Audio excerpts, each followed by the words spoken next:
কিছুক্ষণ শাশুড়ি আমার সাথে গল্প করে আসি, ওনার ভালো লাগবে। আমার আপনার সাথে গল্প করতে আসছি। ও বউ, কি আর বই, তো আমাকে বিয়ে হইবে না গাছ লাগতে যে ভালো ভালো প্রস্তাব আসে বুঝছো না। আচ্ছা, ও আর কত প্রতিবেশীর মেয়ে আছিল, বহু সংসারী মেয়ে আছিল, কিন্তু আল্লাহর ইচ্ছা তো কোনোরকম আছিল, এতালে তুমি এসো আরো গরমে দিলে আর কত এইরকম প্রস্তাব আসি 50 লাখ টাকার ক্যাশ আর 3 বেডরুমের ফ্ল্যাট আর পরে দিবেন নাই তোমার ফুল পড়লো গিয়ে, কিন্তু কি আর করো না, আর করো তো তুমি আইন আল্লাহর হুকুম আছিল, এতালে তুমি এসো কি আর করো। Aku pas তো ডাহা তুলেছি লম্বা চৌড়ো বুড়া কি সুন্দর মেফা, কিন্তু আর নাই তো অন্য কিছু মঞ্জুর আসে না বুঝছো না, কিসমত কিসমত কিসমত ওয়ালা জিয়ান তাকে এলিয়ে নেবো, ওয়ালা ভাড়া তার কিছু হতো না বুঝছো না গো। একটা কথা কি জানেন আমা, এখানে বিয়ে হওয়ার আগে আমার জন্য তো অনেক অনেক প্রস্তাব ছিল, তার মধ্যে একটা ছেলে ছিল এরকম, তার থেকে 10-10টা দোকান ছিল, আর সে নাকি দিনের মধ্যে লাখ লাখ টাকা ইনকাম করতো, কিন্তু আল্লাহর ইচ্ছা ছিল অন্যরকম, তো আমি আপনাদের ঘরে চলে আসছি।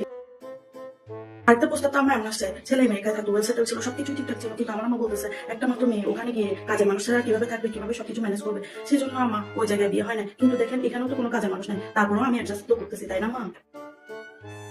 একটা প্রস্তাবটা আমার এমন আসছে, আপনাকে কি বলবো, বেস্ট থেকে বেস্ট, মানে এই যতগুলো প্রস্তাব আসছে সবগুলো থেকে ভালো প্রস্তাব ছিল ওইটাই। ওখানে না মা ছিল না ভাই বোন কেউ ছিল, আর একটা মাত্র শ্বশুর ছিল যে কিনা কথা বলতে পারতো না, সবকিছু ঠিকঠাক হয়েছে বুঝতে না মা, কিন্তু হঠাৎ করে কি হয়েছে জানি না, এই যে আমি আপনাদের ঘরে বউ হয়ে গেলাম, আসলে সবকিছু ভাগ কম বুঝছেন, ভাগে থাকলে কি না হয়, কোথায় আমার বিয়ে করবো ভালো জায়গা ঠিক হচ্ছিল, আর আমি এখানে চলে আসছি, সব কপাল কপাল কপাল বুঝছেন না মা।